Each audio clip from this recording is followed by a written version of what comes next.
Hello dear, welcome to concept compounder academy. तो आज के लेक्चर से हम स्टार्ट कर रहे हैं सोलर सिस्टम को। सोलर सिस्टम के फंडामेंटल टॉपिक्स को हम डिस्कस करेंगे। कहने का मतलब यूनिवर्स क्या है, गैलेक्सी क्या है, स्टार्स फॉर्म कैसे होते हैं, बनते कैसे हैं, और स्टार्स कहने का मतलब पैदा कैसे होते हैं, और ये इनका डेथ किस फॉर्म में होता है, सैटेलाइट क्या होते हैं, मेटेरॉइड्स क्या होते हैं, एस्टेरॉइड्स क्या होते हैं, सबको हम डिस्कस करेंगे आज के लेक्चर से। ठीक है, तो आज के लेक्चर को चलिए हम स्टार्ट करते हैं। सबसे पहले फंडामेंटल टॉपिक जो हमारा दिया गया है, कौन सा, कॉस्मोलॉजी। कॉस्मोलॉजी क्या होता है, इंट्रोडक्शन ऑफ कॉस्मोलॉजी। कॉस्मोलॉजी हम किसको कहते हैं, the study of universe is called cosmology. ब्रह्मांड के अध्ययन को हम क्या कह सकते हैं, कॉस्मोलॉजी कह सकते हैं। ठीक है, तो ब्रह्मांड क्या होता है, जैसा कि ब्रह्मांड को हम अंतरिक्ष कह सकते हैं। अंतरिक्ष किसे कहते हैं, जिसका ना ही हमें शुरुआत पता हो ना ही उसका अंत पता हो, उसको हम क्या कह सकते हैं, अंतरिक्ष कह सकते हैं। फादर ऑफ कॉस्मोलॉजी देखेंगे तो किसको कहते हैं, एनेक्सिमेंडर को कहते हैं। और किसको कहते हैं, एडविन हबल को, जॉर्ज लेमेत्रे को, और इंडियन देखा जाए तो आचार्य कपिल को हम कह सकते हैं फादर ऑफ कॉस्मोलॉजी। किसको, एनेक्सिमेंडर के हम सबसे एशियंट फादर ऑफ कॉस्मोलॉजी। उन्होंने सबसे पहले कॉस्मोलॉजी में हाइपोथेसिस डिस्कवरी सबसे पहले वही स्टार्ट किए थे। ठीक है, और कौन आते हैं जॉर्ज लेमेत्रे। उन्होंने क्या किया था, हाइपोथेसिस किया बिग बैंग थियरी का। उनको हम फादर ऑफ मॉडर्न कॉस्मोलॉजी कहते हैं। और उनके थिंथेसिस पे, हाइपोथेसिस पे वर्क किए, थ्योरेटिकली एविडेंस प्रूफ दिए एडविन हबल को भी हम क्या कहते हैं, फादर ऑफ मॉडर्न कॉस्मोलॉजी। और इंडियन में देखा जाए फादर ऑफ कॉस्मोलॉजी किसको कहते हैं, आचार्य कपिल को कहते हैं। चलिए अब देखते हैं, टॉपिक को डिस्कस करते हैं एक एक करके हम।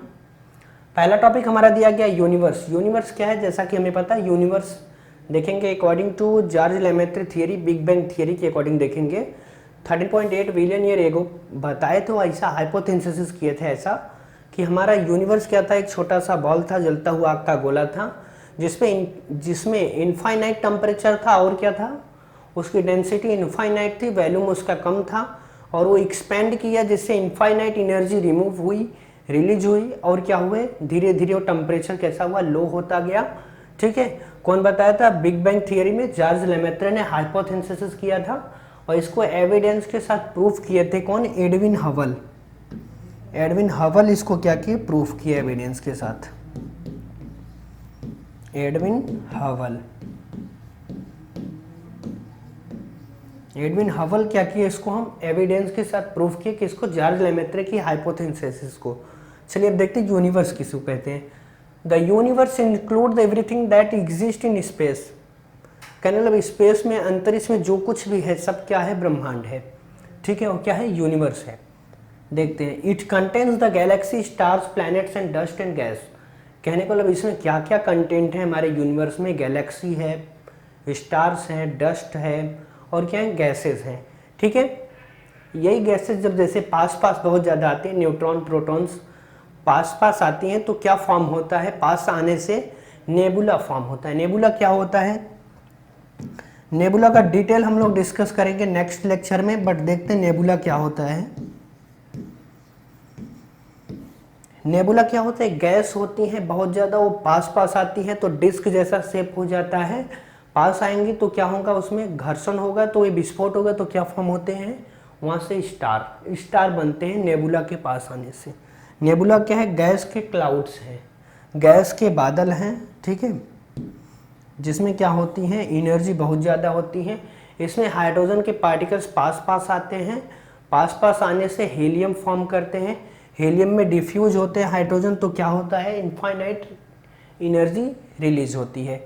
देखते हैं हम साइंटिफिक बिलीफ में, यूनिवर्स बिगेन हुआ 13.8 बिलियन ईयर एगो। पहले यूनिवर्स क्या हुआ, सबसे पहले अगर देखा जाए यूनिवर्स का ओरिजिन कब हुआ, बिगेन कब शुरुआत हुआ यूनिवर्स का, 13.8 बिलियन ईयर एगो। देखते हैं अगला पॉइंट क्या दिया, the origin of universe is expanded by the big bang theory. और यूनिवर्स का ओरिजिन जो है बिग बैंग थियरी के अकॉर्डिंग देखा जाए तो उनके हाइपोथेसिस पे एक्यूरेट मिलता जुलता है। उसको क्या किए, उसको थ्योरेटिकली प्रूफ किए एविडेंस के साथ एडविन हबल ने क्या क्या प्रूफ किए थे, उसको हम नेक्स्ट लेक्चर में डिस्कस करेंगे, उनके एविडेंस को, कि कैसे वो जॉर्ज लेमेत्रे की हाइपोथेसिस को बताए। चलिए अब देखते हैं हम लोग सेकंड टॉपिक अपने क्या दिया गया है। सेकंड टॉपिक हमारा आता है गैलेक्सी। गैलेक्सी क्या होते हैं, जैसा कि हमें पता है ग्रुप्स ऑफ गैलेक्सी क्या होते हैं, जैसा कि यूनिवर्स हम लोग देखे, groups of Galaxy is called universe. बताया गया कि गैलेक्सी हमारा क्या है, यूनिवर्स का एक पार्ट है। हमारे यूनिवर्स में अगर देखा जाए, हमारे यूनिवर्स में देखा जाए तो कितने अप्रॉक्सीमेटली अगर देखा जाए तो 100 बिलियंस क्या है, गैलेक्सी है। 100 बिलियन क्या है, गैलेक्सी। कम से कम कितनी है, 100 बिलियन क्या है, गैलेक्सी। यूनिवर्स में 100 बिलियन गैलेक्सी ये फॉर्म कैसे हुए थे, वही बिग बैंग थियरी के अकॉर्डिंग देखेंगे तो क्या हुआ, यूनिवर्स के ऐसे एक्सपेंडेंट से क्या हुए, फॉर्म हुए थे। गैलेक्सी क्या है देखते हैं। A galaxy is a massive systems of stars, gas and dust. कहने का मतलब एक मास का सिस्टम है जिसमें क्या क्या है, स्टार है, गैस है और डस्ट है। ठीक है, क्या है, गैलेक्सी।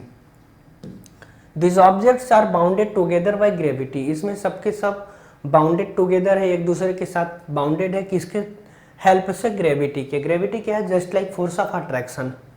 ठीक है, देखते हैं अगला टॉपिक।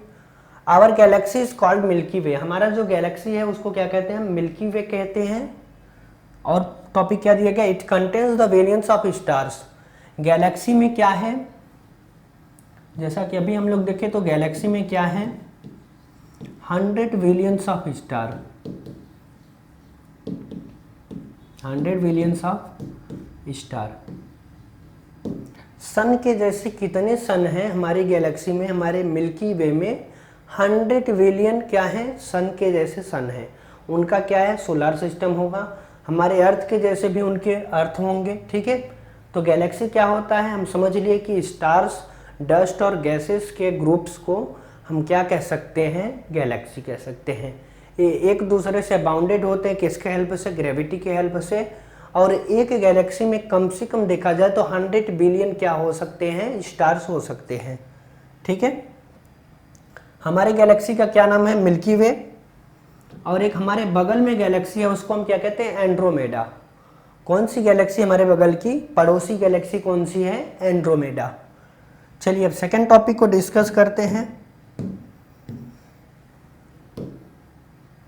अगला टॉपिक दिया गया मिल्की वे। हमारा जो गैलेक्सी है उसको दिया गया है कि मिल्की वे क्या है।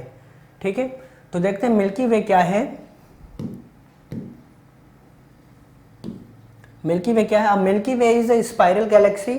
हमारा जो गैलेक्सी है कैसा, स्पाइरल है। स्पाइरल मतलब सांप के जैसा, ऐसे देखिए हमारी गैलेक्सी ऐसे स्पाइरल है। इसमें क्या है, ये जो छोटे छोटे दिख रहे हैं क्या, स्टार्स हैं। स्टार मतलब जस्ट लाइक सन के जैसे, सूर्य जैसा है, वैसे ही ये सब है। कितने हैं, 100 बिलियन हो सकते हैं, कम से कम 100 बिलियन, उससे ज़्यादा भी हो सकते हैं। ठीक है, तो हर एक स्टार के पास एक अपना सोलर सिस्टम है। ये क्या है, सिर्फ हमारी गैलेक्सी है। ऐसे ही कितनी गैलेक्सी हमारे यूनिवर्स में, 100 बिलियन गैलेक्सी है। और हर एक गैलेक्सी में कितने होते हैं, 100 बिलियन स्टार्स होते हैं। ठीक है, देखते हैं सेकंड टॉपिक क्या दिया गया। Our solar system is located in its spiral. हमारा जो सोलर सिस्टम है इसी स्पाइरल वाले गैलेक्सी में क्या है, लोकेटेड है। It contains the hundreds of billions of stars. इसमें क्या है, कितने स्टार हैं, कम से कम देखा जाए मिनिमम तो 100 बिलियंस स्टार्स हैं। स्टार का मतलब क्या, हमारे सन के जैसे। हमारे सन के जैसे कितने सन हैं, 100 बिलियन सन हैं। 100 बिलियन से इसमें कम से कम क्या है, सोलर सिस्टम होंगे।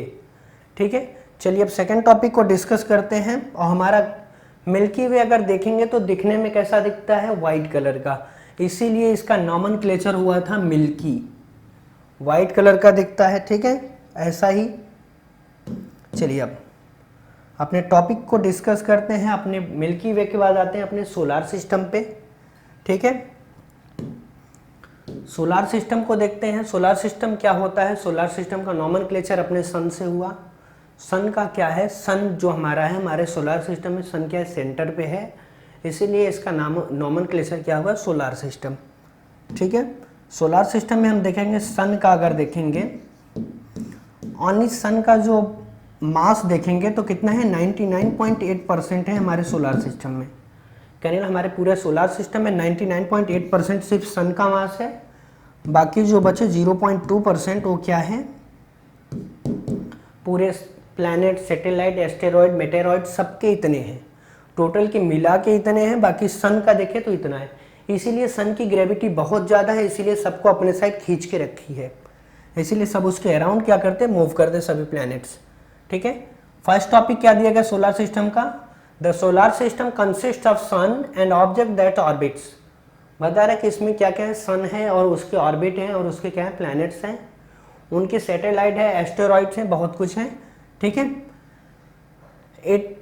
This includes planets, moons and asteroids, comets and meteoroids. इसमें क्या क्या है, प्लैनेट्स है, सैटेलाइट्स है, मेटेरॉइड्स है, एस्टेरॉइड्स है, कॉमेट्स हैं।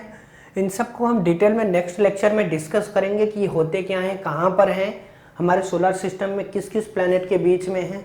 ठीक है, सेकंड लेक्चर में डिस्कस करेंगे। उसके बाद क्या दिया, the sun is at the centre of the solar system. हमारे सोलर सिस्टम के सेंटर पे क्या है, सन है। ठीक है, तो इतना सब हम लोग डिस्कस किया आज के लेक्चर में कि गैलेक्सी क्या है, यूनिवर्स क्या है, बिग बैंग थियरी क्या थी, हमारा सोलर सिस्टम क्या है। तो सेकंड लेक्चर में हम लोग डिस्कस करेंगे अपना सोलर सिस्टम, सन, उसके प्लैनेट सभी और उनके सैटेलाइट, कौन कौन से सैटेलाइट पे लाइफ पॉसिबल है, ये सबको हम सेकंड लेक्चर में डिस्कस करेंगे। ठीक है, तो आज के लेक्चर में इतना ही। आज का वीडियो आपको अच्छा लगा तो वीडियो को लाइक कीजिए, चैनल को सब्सक्राइब कीजिए। Thank you.